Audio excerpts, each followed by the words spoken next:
বিভিন্ন ভুইফর সংগঠন বাংলাদেশের একটি আসন যারা জেতার ক্ষমতা রাখে না, তারা আজকেও দেখলাম ঘোষণা দিয়েছে তারা সরকার গঠন করবে এবং যে কোনো প্রক্রিয়াই হোক এই আসনে বিএনপির প্রার্থী থাকবে।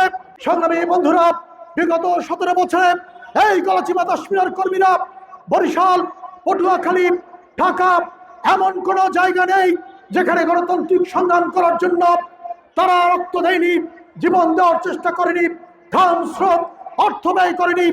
এমনকি বরিশাল থেকে ফেরার পথে আমাদের নেতাকর্মীরা দুর্ধর্ষ ডাকাতির শিকার হয়ে তারা রক্তাক্ত হয়েছে, তারা অর্থ হারিয়েছে, মোবাইল হারিয়েছে।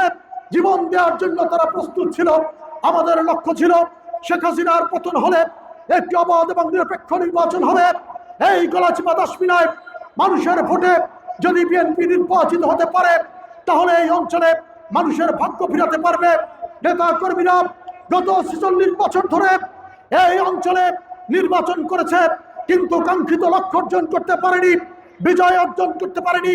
হাজার হাজার ভোটাররা, মা বোনরা, নারী পুরুষরা আমাদের ভোট দিয়েছেন, কিন্তু আমরা পর্যাপ্ত ভোট পেয়ে বিজয় অর্জন করতে পারিনি।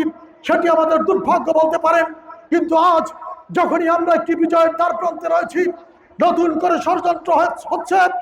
বিভিন্ন ভুইফর সংগঠন বাংলাদেশের একটি আসন যারা জেতার ক্ষমতা রাখে না, তারা আজকেও দেখলাম ঘোষণা দিয়েছে তারা সরকার গঠন করবে। একটি আসন পেরে নাকি তারা বাংলাদেশের প্রধানমন্ত্রী হবে। এই সমস্ত ধোঁকাবাজ রাজনৈতিক দলের পাল্লায় পড়ে আপনাদের ব্যক্তিত্ব, আপনাদের সত্তা, আপনাদের ভোটাধিকার, আপনাদের মৌলিক অধিকার বিসর্জন দিবেন না। আমাদের দৃঢ় বিশ্বাস, বাংলাদেশ জাতীয়তাবাদী দল গলাচিপা 10 মিনার নেতাকর্মীরা যদি ঐক্যবদ্ধ থাকে আমরা যে কোনো বিজয় অর্জন করতে সক্ষম হব ইনশাল্লাহ। বাংলাদেশ জাতীয়তাবাদী দল এবং জোট সমন্বয়ের মধ্য দিয়ে যে প্রার্থী দেবে সেই সিদ্ধান্তের প্রতি আমাদের শ্রদ্ধা রয়েছে। কিন্তু আমাদের পরিষ্কার বক্তব্য, এই গলাচিপা 10 মিনার নেতা কর্মীদের স্বার্থ বিরোধী, নেতা কর্মীদের অধিকার বিরোধী যে কোনো সিদ্ধান্তের বিরুদ্ধে আমরা ঐক্যবদ্ধভাবে প্রতিরোধ করে তুলব এবং যে কোনো প্রক্রিয়াই হোক এই আসনে বিএনপির প্রার্থী থাকবে।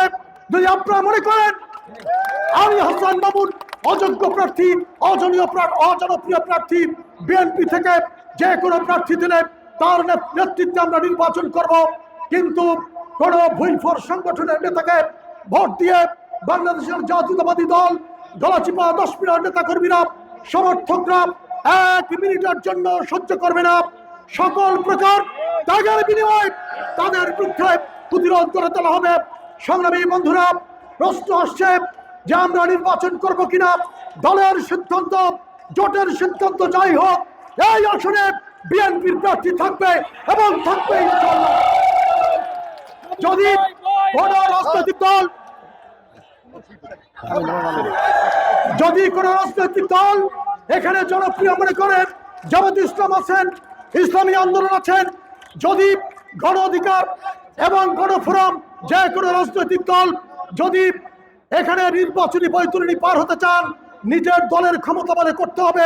বাংলাদেশ জাতীয়তাবাদী দল আপনাদেরকে সহ্য করবে না, বরখাস্ত করবে না।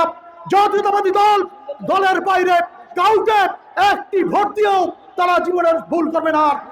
সংগ্রামী বন্ধুরা, গত 2018 সালে এখানে অন্য দল থেকে এনে একজনকে মনোনয়ন দেওয়া হয়েছিল। নির্বাচনের পরে একদিনের জন্য আপনারা তাকে পাননি। এখানকার সাধারণ মানুষ, এখানকার নেতাকর্মীরা তার নির্বাচন করতে গিয়ে কারাবরণ করেছে। একটি নেতাকর্মীকেও একদিনের জন্য মুক্ত করার চেষ্টা করেনি, একদিনও একজন নেতাকর্মীর খবর রাখেনি, একজন নেতাকর্মীর সমস্যায় সংকটে পাশে দাঁড়ায়নি।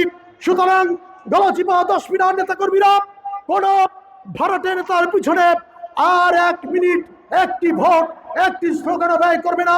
যা করবে বাংলাদেশ জাতীয়তাবাদী দলের জন্য করবে এবং নির্বাচনের ফলাফল চূড়ান্ত না হওয়া পর্যন্ত আমরা রাজপথে থাকবো, নির্বাচনের মাঠে থাকবো এবং নির্বাচনের ফলাফল নিয়ে আমরা ঘরে ফিরবো।